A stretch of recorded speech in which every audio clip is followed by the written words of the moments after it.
Hello all.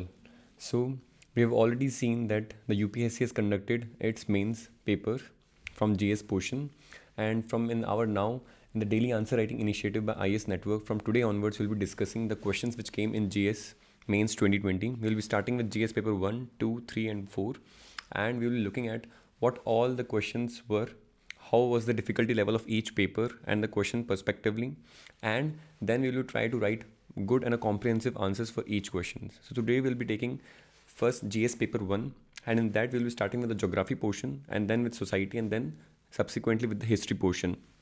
So today we'll be taking a question from geography. So let's start.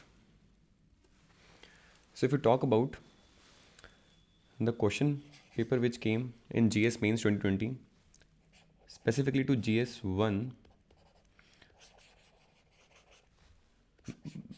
the level of difficulty which is being said by many people in the market was from moderate to difficult. So some questions were moderate in their approach and were manageable, while on the other hand some questions from society and history specifically were difficult side. So today we'll be taking the questions from geography portion of GS paper 1, and we'll be seeing how we can write good and comprehensive answers for them. So for day 1 we'll be taking GS 1, and in that we'll be taking the geography questions. So the first question which came from geography portion was a 10 marker, and the question was like this.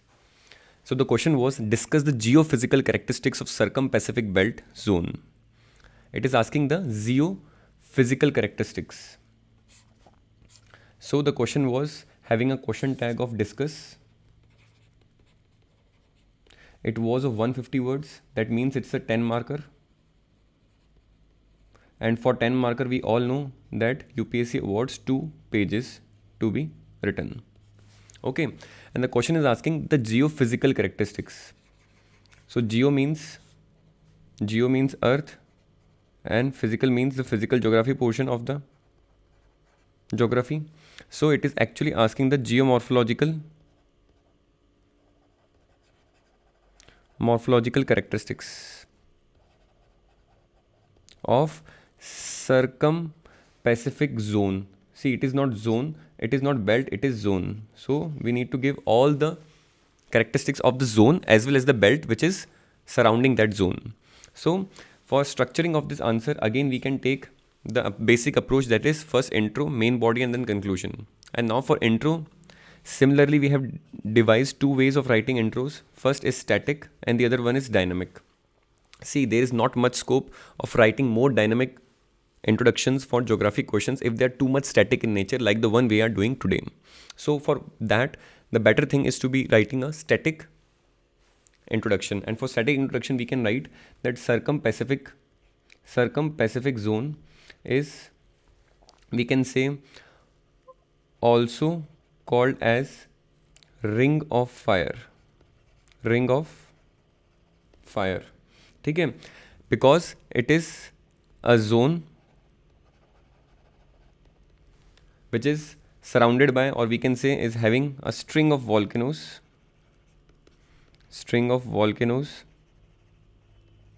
and these volcanoes are roughly 452 in number.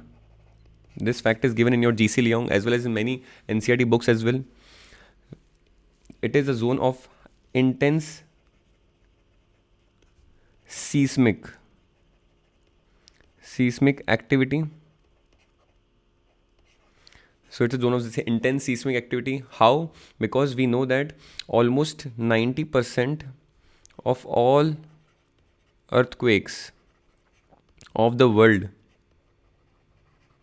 lie in this zone, and approximately around 75% of all active volcanoes, mind it, active volcanoes lie in this zone. So we can write, or we can give a brief introduction, that circum-Pacific zone is also called as a ring of fire, is a zone of string of volcanoes which are roughly 452 in number, and is zone of intense seismic activities because roughly around 90% of all earthquake activities and 75% of all active volcanoes are found in this zone. So this will be our basic static and a good and comprehensive introduction for our question. So since a 10 marker, we don't have much liberty, so we'll writing only 2 or 3 lines of intro. And if you're writing it in a statement form, these will form your 2 or 3 lines. So introduction is complete and it's a good introduction. Moving ahead with main body, we will be writing the characteristics and we will be giving heading geophysical, because we will be reminding the examiner that we are focusing totally on the demand of the question. So let's suppose if this is a layout of your page, so you'll writing 2 or 3 lines of introduction, then there will be your main body, and in main body you will start writing statements, and here only on the first page itself you will be giving this diagram, that is ring of fire. Now talking about the characteristics, you can write as like it's a horseshoe shaped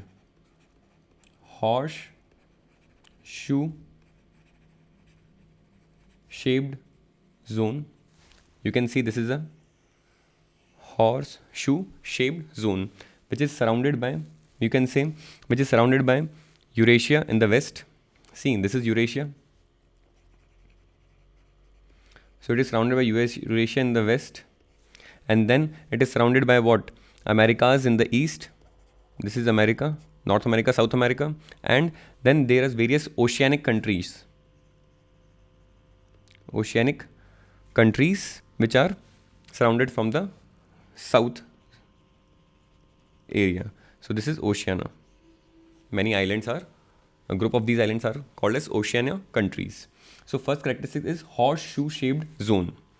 Now second, if you talk about, we can give headings like almost all forms of plate boundaries. Okay, so in this circum-Pacific zone, so it is talking about zone. So zone means this entire area. Belt means this area.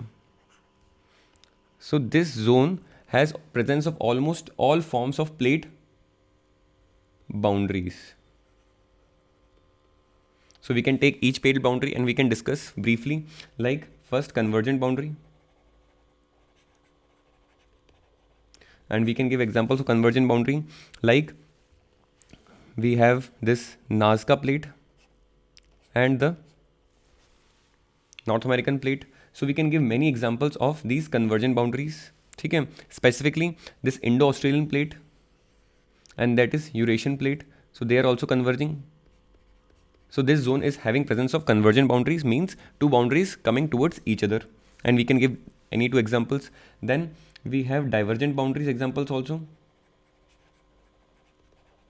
because in this zone there is presence of what we call as mid-oceanic ridges. Here in this part there are mid-oceanic ridges. So these mid-oceanic ridges are what? These are divergent boundaries in nature. So divergent boundaries is also present. We can give example of Pacific mid-oceanic ridges. Then third, here also we found what? Transform boundary. What is transform boundary? The plate bypass each other. Okay, so this was the movement of plate boundaries. This is the movement of convergent boundaries. So plate boundaries का transform boundaries का example क्या हो सकता है? The transform boundary का सबसे famous example है what we called as the Juan de Fuca plate, which is here itself. यहाँ पर ऐसा movement होता है यहाँ पे. So there is a small microplate called Juan de Fuca plate. Juan de Fuca plate. Also Californian rift is also an example of it, but you don't need to go into deep. You just need to write the convergent, divergent and transform boundaries and with one example of each. Moving ahead, then we can write or give a heading that there are presence of numerous hotspots. Numerous hotspots are also found in this region. Okay, these hotspots are the volcanic eruptions which are coming directly from the core region. So numerous hotspots are also found. These hotspots can be named in the form of Galapagos Island. Then we have Hawaiian Island. So Numerous hotspots are also found. See, these all characteristics we are talking of geophysical in nature. Then again, if you talk about, there is presence of what? Fire zone. The ring of fire we called ring of fire zone. ठीक है, तो we have already discuss that it is the ring of volcanoes रफली around 452 in number. ठीक है, how these are formed और by it is a zone of ring of fire, we can show it by help of a cross sectional diagram in which plate 1, this is plate 2, and plate 2 is subsiding beneath the plate 1, and as soon as this plate reaches the zone of Benioff, it starts melting, and this melting of this plate becomes the outcome as magma, and this magma gives a hydraulic push towards the overlying plate number 1, and over the period of time cracks will come in this plate 1, and this volcanic eruptions and activities will be happening. So these are we called as volcanic islands. Volcanic islands will be formed, or another word for them is island arcs, and Japan is situated on such an island arc. So Japan is a country which is a combination of 4 major islands or island arcs. So this is ring of fire. So we can give this cross sectional diagram and we can show the phenomena as well. So this is a best example of what? Geophysical characteristic. Then at the same time we can show that there are number of what? Trenches also formed. Trenches is also an example of geophysical characteristic. So their famous trenches are found, and number of trenches are more here in Pacific Ocean. The most famous one being the Mariana Trench, which is the deepest trench of the world. So Mariana Trench and many other trench like Philippines Trench also can be written. Then in 5th point, we can write that there are number of marginal seas. Marginal seas are also found. What is these marginal seas? See, this volcanic islands and island arc will be giving a barrier. So these small seas, marginal seas will be formed here, and those there are a number of marginal seas found here like Yellow Sea, then Kuril Sea, then Sea of Okhotsk, South China Sea, East China Sea, etc. So you can name any 2 or 3 of them. So likewise you will be giving the geophysical characteristics. And now in the conclusion part, what you can write is that the region or the circum-Pacific zone is a region of what? Intense or high geopolitical significance, because roughly around 50% of the world's, more than 50% of the world trade is taking place from this Pacific zone. At the same time, it is the location of some strategic choke points like Strait of Malacca. So Strait of Malacca is also in the Pacific zone. So a conclusion is your space to create and innovate. So we have written a something different kind of conclusion as per our creative understanding of the topic. So we have written that it handles more than 50% of the world trade and forms an important geophysical political significance, especially in the form of different choke points are located here. Example is one, Strait of Malacca. So this is how we can write a good and comprehensive answer for geography questions. That is, we are giving 2 diagrams. First, the location of the circum-Pacific zone. Again, then in the geophysical characteristics, we are giving the cross-sectional diagrams of 2 plates converging and formation of volcanoes, trenches, marginal seas in that area. At the same time, we have given examples also, we have discussed not just the belt part but the zone part, because the question is demanding us the circum-Pacific zone. And in the conclusion, we have given our own creative understanding and innovation of the topic, and we have given our own conclusion, which is adding on to your good and a comprehensive main body of the answer. So in the coming sessions, we will be discussing other parts and other questions of GS paper 1. We'll be completing first the geography section, then society section, and then the history section, and then we'll be moving towards the paper 2. So I hope you liked it. If you like it, join our Telegram channel, join and subscribe our YouTube channel. Thank you and have a nice day.